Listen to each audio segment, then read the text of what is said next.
সুপ্রিয় দর্শক মণ্ডলী, আপনারা দেখছেন ম্যান অফ টুইস্টের একটি নতুন ভিডিও, একটি রোমাঞ্চকর অভিজ্ঞতা।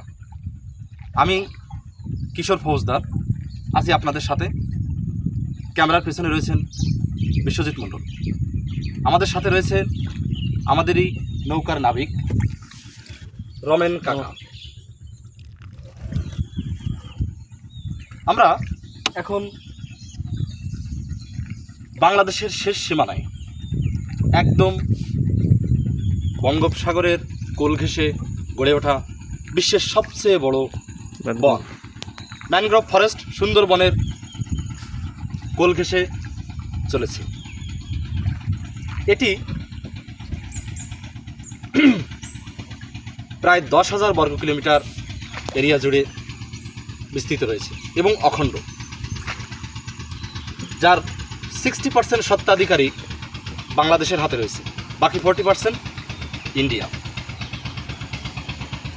এখানে প্রচুর শ্বাসমূল, রুক্ষমূল রয়েছে।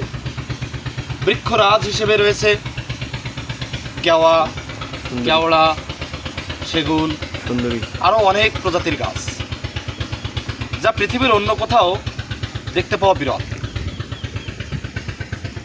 প্রিয় দর্শক, বাংলাদেশের খুলনা, বাগেরহাট, পটুয়াখালী, সাতক্ষীরা এই অঞ্চল বিস্তৃত প্রায় 6,157 বর্গ কিলোমিটার জায়গা জুড়ে এই সুন্দরবন রয়েছে। আমরা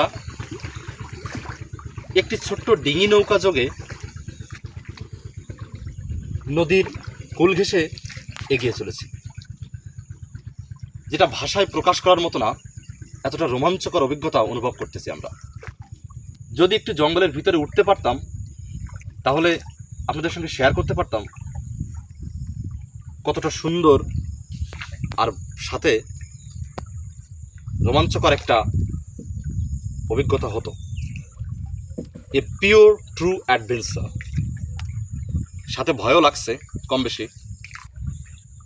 এটি আমার জীবনে প্রথম নৌকাযোগে সুন্দরবন ভ্রমণের অভিজ্ঞতা। এটি কয়রা উপজেলার গ্রামের নামটি, কাকা গ্রামের নাম কি হবে? বানিয়াখালী গ্রাম। ওপার বানিয়াখালী, এপার গ্রাম বলে কিছু নাই, এটা সুন্দরবন।